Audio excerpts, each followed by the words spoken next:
Hello, welcome to Golang Beginner's Guide. Today I will talk about constants and variables in Golang. Okay. So let's say, for example, we have two numbers, 100 and 200. We want to add them and we want to display it.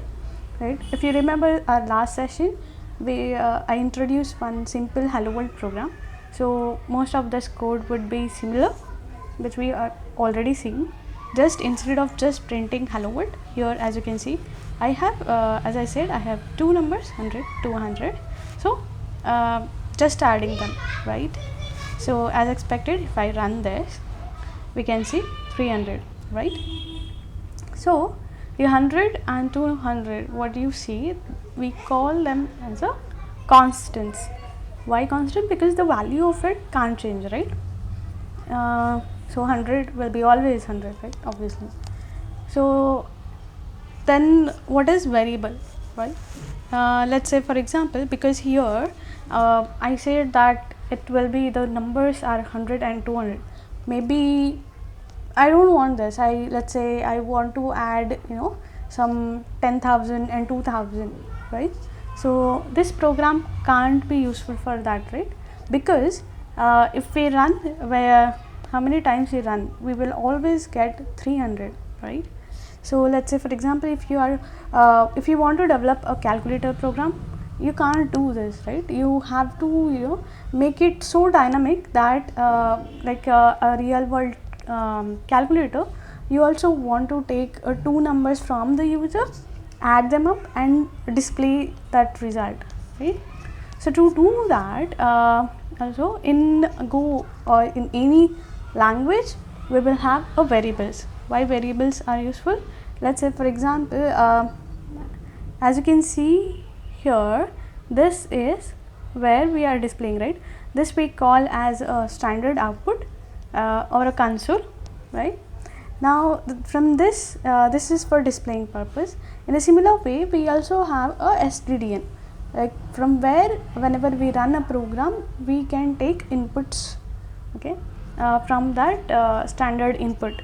Let's say this is a console like this, and from here we run a program, and let's say we take that numbers, two numbers. Now I will show how to do that in next lesson, but before that we just need to understand the concept, right? So let's say we asked user to enter the number, and then let's say user have entered a 10.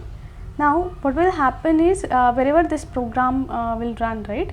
So that on which the system it runs, that system would have some kind of memory, right? So let's say this is that memory. Now on this memory, our program will try to find a location or a space which is not allocated, which is free space.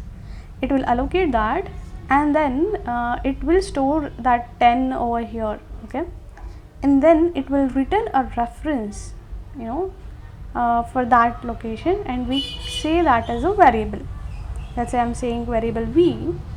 It means whenever I use this v, I will always get 10, which was entered by the user.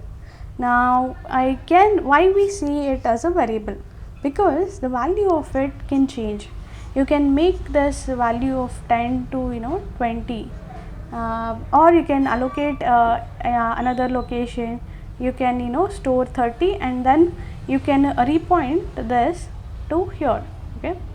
So it's nothing but like if you consider memory as various boxes, you can put a value in it, and that box can be referred with some name, and that we see as a variable. Now you can use that name for any other boxes if you want, but at a time it can point to the only one value, okay.